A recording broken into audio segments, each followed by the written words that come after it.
خوبصورت لمحہ ہوتا ہے نا، جب آپ نماز سے فارغ ہو کر کسی تسلی کی امید پر اپنا قرآن کھولتے ہیں اور ایک آیت پر آپ کی نظر پڑتی ہے، تھوڑی دیر پہلے تھمنے والے آنسو پھر سے بہنے لگتے ہیں، جس وجہ سے آپ جائے نماز پر تکلیف میں اپنے اللہ کے سامنے روئے تھے، اب اسی بات کی تسلی قرآن کی آیتوں میں آپ کے سامنے ہوتی ہے۔ آپ کو لگتا ہے قرآن آپ سے باتیں کر رہا ہے، آپ کا رب آپ کو جواب دے رہا ہے۔ دنیا کا انتہائی خوبصورت احساس ہوتا ہے۔ قرآن پاک ایک ایسا ساتھی ہے جو سکون کے خزانے دیتا ہے۔ عزتیں انسان کا مقدر بن جاتی ہیں، انسان سے ایسا گناہ چھڑوا دیتا ہے جو اس کے لیے چھوڑنا بہت مشکل ہوتا ہے۔ دل نرم ہو جاتا ہے کہ حق بات قبول کرنے والا دل مل جاتا ہے۔ انسان کے اعمال، افکار، سب لفظ اللہ سے شروع ہوتے ہیں اور لفظ اللہ پر ہی آخر ہونے لگتے ہیں۔ صرف یہاں تک ہی نہیں، انسان کو ماضی کا متضاد بنا دیتا ہے۔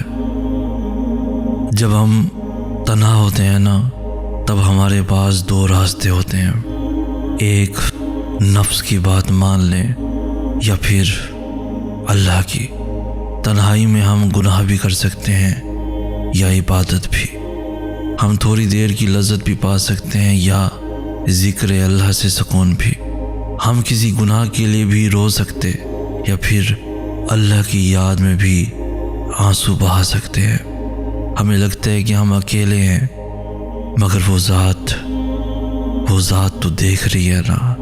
اس خالق کو پتہ ہے کون تنہائیوں کو گناہ سے بھر رہا اور کون نیکیوں سے بھر رہا، کون اس کی ناراضگیاں مول لے رہا اور کون رضا مانگ رہا، کون اللہ کے سامنے کھڑے ہونے سے ڈر رہا اور کون نہیں۔ ایک بزرگ کہتے تھے کہ اگر اپنا ایمان کا لیول چیک کرنا ہے تو اپنی تنہائیوں کو دیکھو کہ کیا کر رہے ہو۔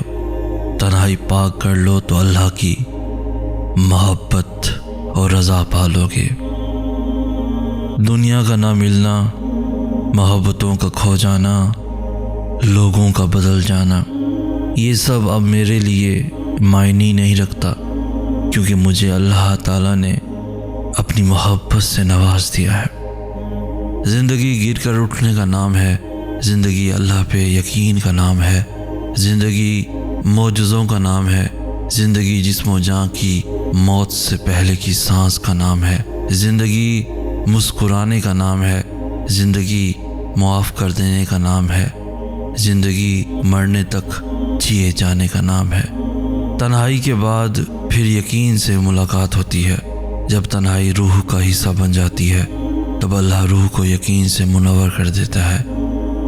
ہر اس بات کا یقین جسے عام شخص دیکھنے سے قاصر ہوتا ہے، اللہ کی موجودگی کا یقین، اس کی مصلحتوں کا یقین، اس کی رضا کا یقین، اس کی محبت کا یقین، اسے دیکھنے والی آنکھوں کا یقین، سانسوں کے بحال سلسلے کا یقین، لا حاصل کے حاصل ہونے کا یقین، ناممکن ہے ممکن ہونے کا یقین، مسکراہٹوں کے لوٹ آنے کا یقین، وقت کے گزر جانے کا یقین، موت کا یقین، اور پھر موت کے بعد اللہ سے ملاقات کا یقین۔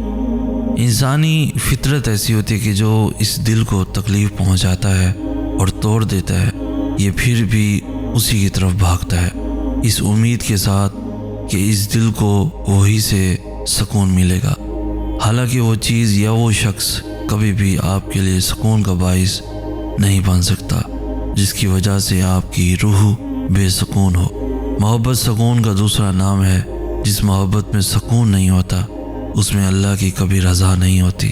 تبھی تو وہ ہمیں لوگوں کے چھپے ہوئے رنگ دکھاتا ہے کہ کون کیسا ہے، پھر فیصلہ ہمارے ہاتھ میں چھوڑ دیتا ہے کہ ہم ان سے دور جاتے ہیں یا نہیں۔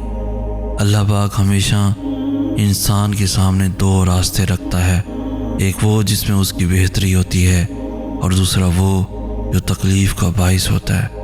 یہ آپ کا انتخاب ہے کہ آپ کس کی طرف بھاگتے ہیں، اور مت بھولو کہ یہ دل وہی جڑ سکتا ہے بس جس نے اسے بنایا ہے۔ ہماری زندگی میں آنے والی اور ہونے والی ہر چیز میں اللہ کی مصلحت ہے۔ کسی کا زندگی میں آنا یا چلے جانا، راتوں کو اٹھ اٹھ کر رونا یا چین کی نیند سو جانا، ایک لمحے میں ہزاروں یادوں کا بننا اور اگلے ہی لمحے ان تمام یادوں کا بکھر جانا، یہ سب اللہ کی رضا سے ہے۔ اللہ جانتا ہے کہ میرا یہ بندہ میری جانب ایک آواز پہ آ جائے گا یا نہیں، اور اس بندے کو مجھے تھوڑی سختی سے اپنی طرف لانا ہوگا، تبھی وہ ہمیں زندگی کی ایسی حقیقتوں سے ملواتا ہے کہ ہم ٹوٹ جاتے ہیں، پھر اس کی طرف بھاگے چلے جاتے ہیں، ٹھوکر پہ ٹھوکر اور بار بار گرنا۔ یہ چوٹیں پھر اللہ تک لے کر جاتی ہیں، اور لے جائیں بھی کیوں نہ، اس کی دسترس میں ہی تو بس ہر زخم کا مرہم ہے۔ دعا کے بعد انسان کی ملاقات انتظار سے ہوتی ہے۔ جب انسان ان چیزوں کا انتظار کرنا سیکھتا ہے جن کے بغیر کبھی سانس لینا بھی دشوار ہوتا تھا۔